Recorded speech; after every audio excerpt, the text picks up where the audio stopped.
So hey guys, this is Somu and welcome back to my another new video. যেহেতু পেশায় আমি একজন nurse, তো এই ভিডিওর মাধ্যমে তোমাদের আমি দেখাবো যে আমি হসপিটালের ভেতরে কি কি করি।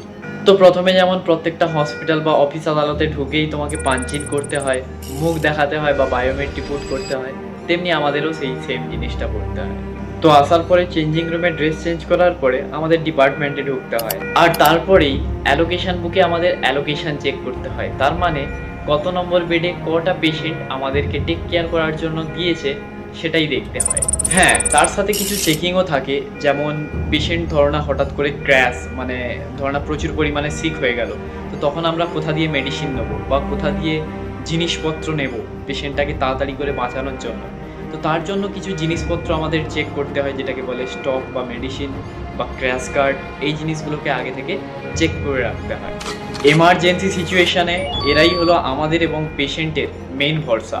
তো এই সমস্ত চেকিং করার পরে যে প্রিভিয়াস ডিউটি স্টাফ থাকে তার কাছ থেকে ভালোভাবে হ্যান্ড ওভার নেওয়াটা একটা বড় কাজ থাকে। তো হ্যান্ড ওভার নেওয়া হয়ে গেলে আমরা আসি পেশেন্ট সাইডে। আর পেশেন্ট সাইডে এসে আমাদের প্রথম কাজ হলো পেশেন্টের চারিদিকে যে সমস্ত ইকুইপমেন্টস আছে সেগুলোকে চেক করে নেওয়া। এই যেমন ধরো অক্সিজেন পোর্ট বা ভেন্টিলেটর পোর্ট, সাকশন পোর্ট, এই সমস্ত জিনিস ঠিকঠাক করে চেক করে নিতে হয়। এছাড়াও অ্যাম্পু ব্যাগ আর জরুরি মেডিসিন বা কনজিউমেবল, এইগুলো সমস্ত কিছু চেক করে রাখতে হয়। হঠাৎ করে পেশেন্ট যদি আনকনসিয়াস বা আনরেসপন্সিভ হয়ে যায় বা বিপি ডাউন হয়ে যায়, তাহলে তুমি কোথায় ছুটবে? তো সেইগুলোকে প্রিভেন্ট করার জন্যই এই সমস্ত জিনিসগুলোকে ভালো করে চেক করে নিতে হয়, সবগুলো যেন ওয়ার্কিং কন্ডিশনে থাকে। আর এরপরেই আমরা শুরু করি পেশেন্টের হেড টু টো অ্যাসেসমেন্ট, মানে পেশেন্টের মাথা থেকে পা পর্যন্ত তুমি কি কি অবজার্ভ করলে সেগুলোকে তোমার নার্সিং রেকর্ড, মানে নার্সিং যে নোটস থাকে ওটাই তোমাকে মেনশন করতে হবে।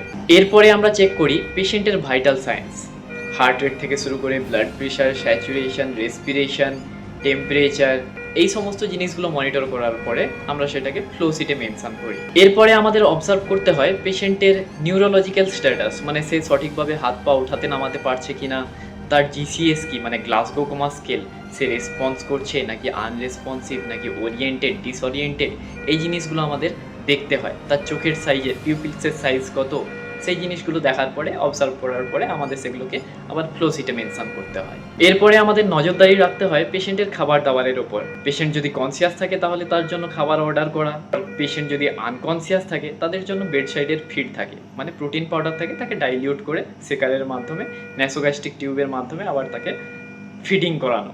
এরপরে পেশেন্ট যদি ভেন্টিলেটরে থাকে তাকে 2 ঘন্টা ছাড়া ছাড়া সাকশন করা, মাউথ কেয়ার দেওয়া যাতে ইনফেকশন না হয়।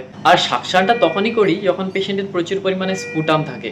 যদি ইটি টিউবের মধ্যে ওই স্পুটামগুলো ব্লক হয়ে যায় তখন কিন্তু অক্সিজেন ঠিকঠাক করে ভেন্টিলেটর ডেলিভার করতে পারবে না, তো তাতে তার শ্বাসকষ্ট বা স্যাচুরেশন ড্রপ হওয়ার সম্ভাবনাটা অনেক বেশি থাকে। তো সেই কারণে 2 ঘন্টা ছাড়া ছাড়া সাকশন করাটাই শ্রেয়।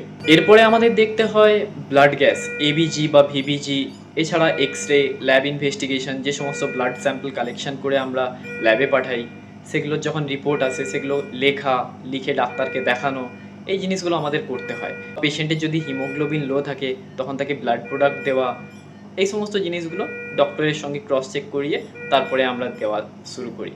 এবার শিফটে যদি কোনো প্রসিজার থাকে তখন ডাক্তারদেরকে হেল্প করা, যদি সেটা ডাক্তারদের প্রসিজার হয়, এই ধরো একমো বা ওজিডি, এই সমস্ত জিনিসগুলোকে ডাক্তারকে একটু হেল্প করা আমাদের কাজ।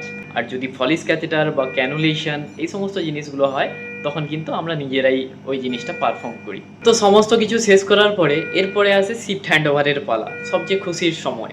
তো যখন নেক্সট ডিউটি স্টাফ আসে তখন তাদেরকে বলে দিই যে হচ্ছে পেশেন্টের কি কি করা হয়েছিল, পেশেন্টের ভাইটাল সায়েন্স কীরম, সে এখন কীরম আছে, সব কিছু বলার পরে এ টু জেড হ্যান্ড ওভার দেওয়ার পরে আমরা ওই ডিপার্টমেন্ট থেকে বেরিয়ে আসি।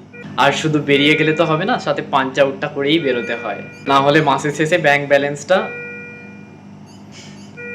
তো যাই হোক, আজকের ভিডিওটা এইটুকুই। ভিডিওটা ভালো লাগলে একটা লাইক করে দেবে, আর তোমাদের হসপিটালে তোমরা কিভাবে কাজ করো সেটা কমেন্ট সেকশনে আমার জানাতে পারো।